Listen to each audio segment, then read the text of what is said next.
Dans la vidéo précédente, nous avons regardé deux types d'intégrales, l'intégrale de 1 sur x carré plus a carré dx et l'intégrale de 1 sur x carré moins a carré dx.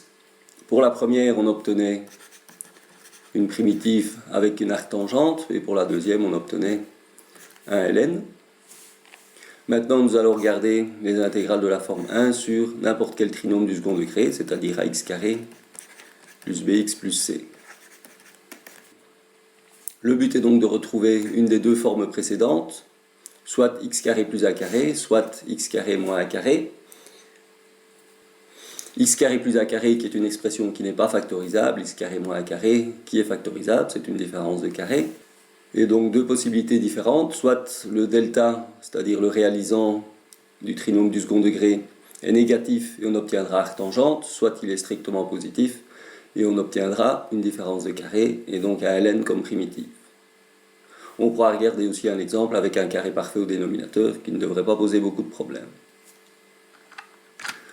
Regardons un premier exemple, l'intégrale de 1 sur x carré plus 4x plus 5.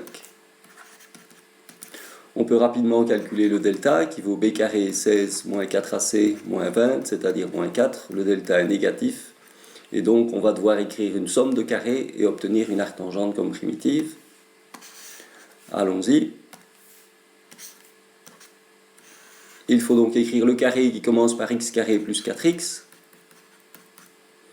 On voit assez facilement que ce carré-là, c'est x plus 2 au carré. Et donc ça fait x carré plus 4x plus 4. Et pour obtenir x carré plus 4x plus 5, il nous suffit de rajouter plus 1 derrière. Autrement dit, ceci étant x plus 2 au carré, on obtient 1 sur x plus 2 au carré plus 1 dx. Vous voyez qu'on a bien alors affaire à la dérivée d'une arctangente, c'est-à-dire qu'on a la forme 1 sur g carré plus 1 dg, qui nous donne comme primitive arc tangente de g. Ici le g c'est x plus 2, la dérivée est 1, pas de problème. On a donc directement la solution arc tangente de x plus 2.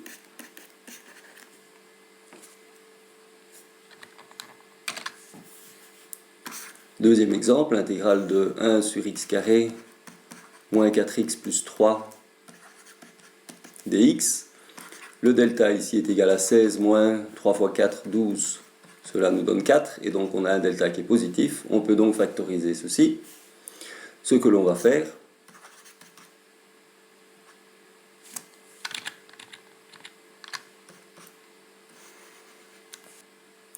on pourrait ici utiliser directement la factorisation en calculant les racines. On aurait à ce moment-là x moins, et on voit que ici 1 annule le dénominateur. On aura donc x moins 1 fois x moins, l'autre valeur sera moins 3.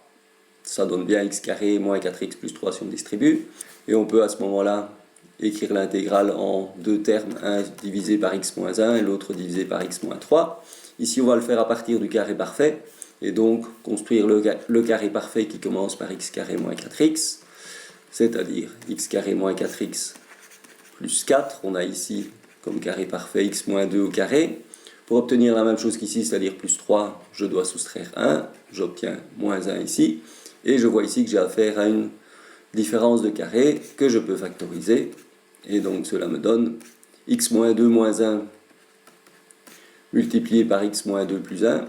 Là, j'ai simplement fait a carré moins b carré est égal à a moins b fois a plus b.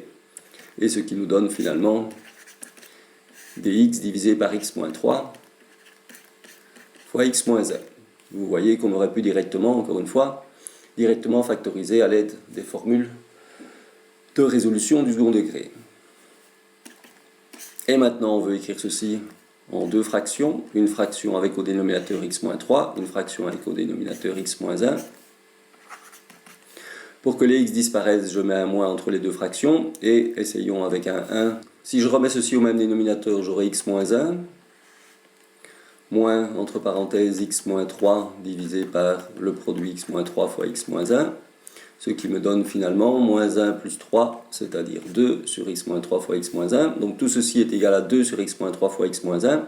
Ici, je n'avais que 1 sur x moins 3 fois x moins 1. Je dois donc multiplier par 1,5 pour compenser et pour que cette expression-ci soit exactement la même que la précédente. Et donc j'obtiendrai 1 demi. Primitive de 1 sur x moins 3, c'est 1 sur g. La dérivée est 1, donc ça nous donne directement ln de valeur absolue de x moins 3. Moins, même chose, 1 sur g, la dérivée est égale à 1. Cela me donne ln de valeur absolue de x moins 1, que je peux finalement écrire sous la forme suivante, 1 demi ln de x moins 3 sur x moins 1.